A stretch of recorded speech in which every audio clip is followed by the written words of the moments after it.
The issue with Flavio Bolsonaro, who criticized Paulo Figueiredo's misogynistic and sexist remarks. But Paulo Figueiredo said that it was all arranged, it had all been arranged beforehand. I have to show this here because we can't just let it slide. We need to talk about this again because it's very important where the pastor here, Tony De Paula, talks about this shamelessness. You know when a buddy, a friend of yours does something stupid, says something dumb, and then you call him and say, man, what did you say? And now, then the friend says, man, I said what I said. You just have to say you don't agree. You can blast me, but I already said it anyway. And that's what we think. But since you can't say it, you can't agree with me. Just disagree with me. That's it.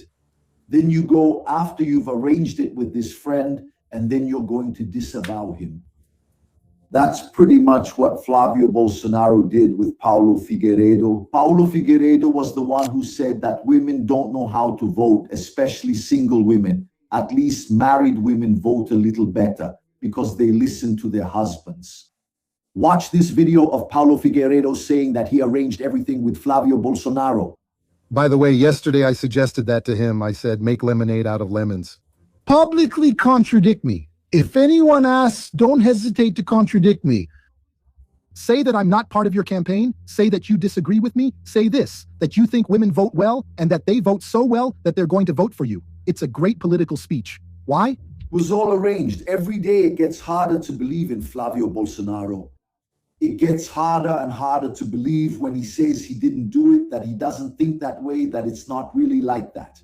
And right after we find out that it really was like that, now he said that the video Michelle shared of the little boy talking about the Bocado astronauts party has nothing to do with it. Those orgy parties that Bocado used to have with some politicians, people from the justice system and top businessmen from Brasilia. She shared it, and now Flavio said, I never took part in any orgy party. Yeah, I hope not. You know when a buddy, a friend of yours, does something stupid, says something dumb, and then you call him and say, man, what did you say? And now then the friend says, man, look, I said what I said. You just have to say you don't agree. You can call me out. That's right, my dear, my dear. It was all staged. Even that situation where Flavio Bolsonaro criticized the misogyny, the machismo of Paulo Figueiredo was planned. It was staged. These people are such scumbags, right? No, not you. I'm sorry, but there's just no way, for God's sake.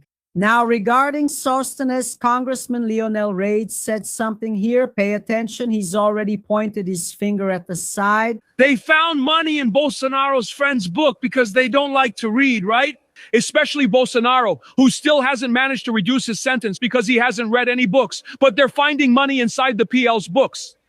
Today, there was a federal police operation, Rent a Car, where thousands of reais were seized from contacts linked to Sosthenes Cavalcante, who is the leader of the PL in the Senate, the leader of Bolsonarism in the Senate, and who had already been the target of a search and seizure where 400,000 reais in cash were found inside his property. And now a new phase of the federal police operation has seized thousands of reais from several contacts of Sosthenes Cavalcante.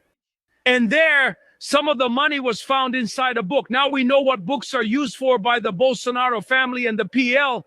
But it's also interesting for us to notice that at the same time, up until today, Sosthenes, with that little wine sommelier mouth of his, right? He has a sommelier's mouth, a soft mouth, right? A tricky mouth, like a pacifier mouth, right? He used a pacifier a lot as a kid. That's why he has that mouth, poor guy. But anyway, him trying to explain himself in his own way, which doesn't fool anyone, right? He can't even fool those close to him.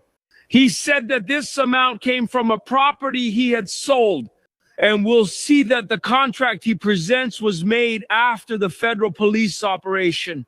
So he had the money at home and then signed the contract. But for the PL, nothing happens. There's no problem with the PL leader in the Senate being involved in a case like this, which clearly shows signs of corruption. There's no problem at all.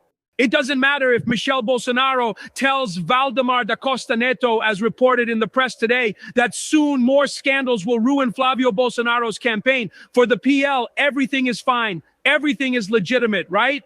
People keep supporting Flavio Bolsonaro, including his campaign's lead coordinator, Mr. Jose Vicente. Mr. Jose Vicente, who held an important position in the Bolsonaro government in 2022, amassed a fortune in real estate.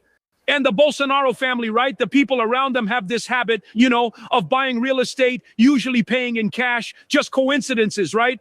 I would like to understand how someone who works in public service can own so many million-dollar properties. In fact, Mr. Jose Vicente just bought a mansion very close to another mansion owned by Flavio Bolsonaro. A mansion worth 14 million reais in Lago Sul, almost next door to Flavio Bolsonaro's mansion, which was worth 15, but he managed to buy for 6 and also paid in cash. The miracle is a senator paying 6 million reais in cash for a mansion. I want someone to explain how that's even possible. Well then, Mr. Jose Vicente, who is the coordinator of Flavio Bolsonaro's campaign, just bought a property now for 14 million, and since 2022, he's only been buying properties, okay, folks? It's not his income. 23 million reais in properties. These are the people who want to govern our country. They're the ones who claim to stand for morality. They're the ones against corruption. They're the ones who multiply their financial resources, even as public servants, with their income clearly limited by the constitutional ceiling. But for them, that doesn't exist. What exists is the attack on the end of the 6 days on, 1 day off work schedule. Davi Alcolumbre, a Bolsonaro supporter, blocked the end of the 6 days on, 1 day off schedule, which would reduce the weekly hours from 44 to 40. He's sitting there comfortably while pushing forward Rogério Marinho's bill, which is the 7 days on, 0 days off schedule. So the Bolsonaro supporters want to approve the 7 days on, 0 days off schedule. You work by the hour. You don't get a day off during the week. You don't have guaranteed vacation. You don't get a 13th salary. There's no calculation for minimum wage. You get paid for the days you work, for each hour worked. And obviously the agreement will be precarious and the worker gets screwed. Meanwhile, President Lula's project to end the 6 days on, 1 day off schedule and reduce the work week from 44 to 40 hours is stuck in the Senate because the Bolsonaro supporters, including partner Inés Cavalcante, want their proposal to move forward. They want not only to have a 7 days on, 0 days off schedule, but also to extend the work week from 52 hours up to 60 hours. That's the Bolsonaro supporters project. So the people need to know, need to demand, and keep insisting that the Senate approve the end of the 6 days on, 1 day off schedule, reduce the work week to 40 hours, and bring at least a minimum of dignity to the Brazilian people. Because besides stealing, they want to destroy the economy by exploiting the labor of Brazilian men and women. Thank you very much. That's right, Congressman. And yesterday, there were several moves in the federal Senate to pressure Davi Alcolumbre exactly so he would move the constitutional amendment on the 6 day on, 1 day off work schedule forward. It's absurd. He won't even move it forward. He won't even let it move forward, let alone approve or reject it. Davi Alcolumbre really acts as an enemy of the people. Put an end to the 6 day on, 1 day off work schedule now. And Congressman Bulos was there yesterday and spoke a little here. Let's see what he said. In the last few days, sessions, right? I didn't speak with President Davi Alcolumbre. I even thought he might be at the hearing today to discuss the topic. Now, the Lula administration's position is that this matter needs to be voted on. The end of the 6 day on, 1 day off work schedule needs to be voted on. It has to move forward. Yeah. Because the Brazilian people, the Brazilian worker have the right to know who is against it and who is in favor. It's a proposal with a broad social impact.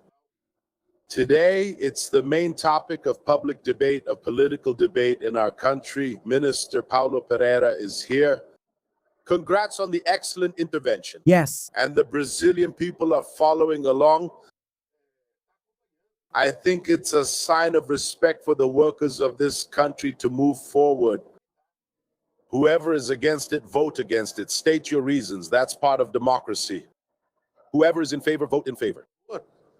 Agora.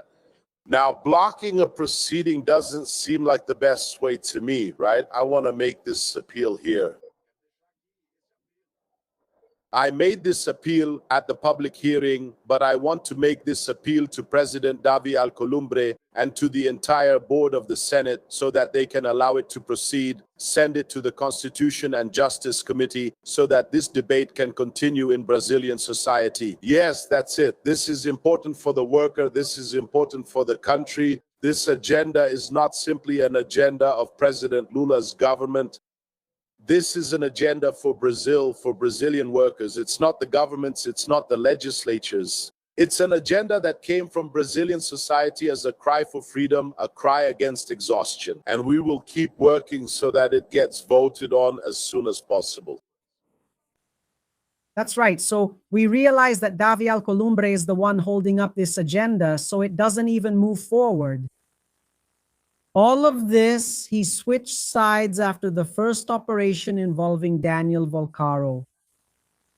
Daniel Volcaro, in his second attempt at a plea bargain, said that he paid him a bribe of 155 million reais. Malu Gaspar said that he sought out Lula and asked him for political cover, and Lula said he wouldn't interfere with the federal police. He couldn't do that. Anyone involved would be held responsible. Then after that, it was over. He set Lula's veto on sentencing up to be overturned. The veto was overturned. The sentencing measure became law. There was just no reduction of the sentence for the coup plotters because the Supreme Court was asked to weigh in, and there is a direct constitutional challenge that suspended the law. And the trial is still going to happen. This year, still the Supreme Court will decide whether the law is valid or not. So he overturned the sentencing veto. He rejected, with his scheming there, with all the maneuvering in the Senate, the approval of Lula's nominee for the position of federal Supreme Court Justice to replace Luiz Barroso, Jorge Messias. He approved a budget-busting agenda in the federal Senate, creating a lot of expenses for Lula's government without a funding source, which is totally unconstitutional. And now he's holding back the proposed constitutional amendment from even being processed. The proposed amendment to the Constitution, which guarantees you 2 days off in a 5-day work week without a salary reduction, has already been approved in the Chamber of Deputies. He's holding it back. For what? Most likely he's wanting Lula to try to interfere with the police to protect him, and Lula said he won't do that. So this is the revenge, this is the sabotage by Davi Alcolumbre. Unfortunately, that's it. Davi Alcolumbre is guaranteed another 4 years of his term. He won't run in the elections now in October, so he's calm. He doesn't need the people's vote now. In October, he has another 4 years in office. He doesn't care at all. He's rushing to see if he can be shielded. That's what's happening, unfortunately. Put it there. And the 6 days on, 1 day off schedule now. Davi Alcolumbre, enemy of the people. Look here. Moraes orders investigation into the contents of Bolsonaro's lawyers' cell phones. The federal police pointed out incidental findings on the devices and requested a separate investigation. The Attorney General's office supported it in order to assess possible crimes not related to the jewelry case. Do you remember his cell phones that were seized in that jewelry case and all that stuff? The police found evidence of other crimes. Then they asked Minister Alexandre de Moraes for authorization to investigate. Minister Alexandre de Moraes consulted the Attorney General. The Attorney General said, okay, and Alexandre de Moraes then authorized the opening of a specific police inquiry to investigate Frederico Wassef, former lawyer of Bolsonaro. This one, from all indications, is dirtier than a chicken coop floor, right, guys? If you look, you'll find something. And Moraes said to go after it, so the federal police will pursue this matter. Meanwhile, I just told you about Malu Gaspar, right? The journalist from Globo News, who said that Davi Alcolumbre tried to ask Lula for help and now switched sides. That's right. The police found conversations between Daniel Borcaro and his advisors, exactly to go after the journalist Malu Gaspar. Look, this mafia is very dangerous, guys. The federal police found a plan to monitor the journalist, according to seized messages, telling them to monitor her, that they had to stop her, that they had to silence her, you know? This is mafia stuff. This is criminal stuff, the worst kind, dangerous, you know? That's why the police really have to go after them. This is a mafia. Daniel Borcaro is the mafia. You need to get Daniel Borcaro, who is already in jail, others involved, and his partners as well. And for me, I always tell you this Pangare movie, Bolsonaro's, for me, was used as a front and as a laundromat to launder money. Where it even seems like the Bolsonaro family, with Flavio being the one who collected and Eduardo being the one who received, were partners of Daniel Borcaro. You have to go after not only the head of the criminal organization, but everyone involved in this criminal organization. You see, my dear? Otherwise, it's tough. Smash that like button, like, comment, and share, because here, no fooling around. Here's the thing. It's Lula winning for the 4th time in the first round. Flavio going downhill. And Michelle, you have to get out of this environment of misogyny where you are victims today, right? Get out, get out. Hit the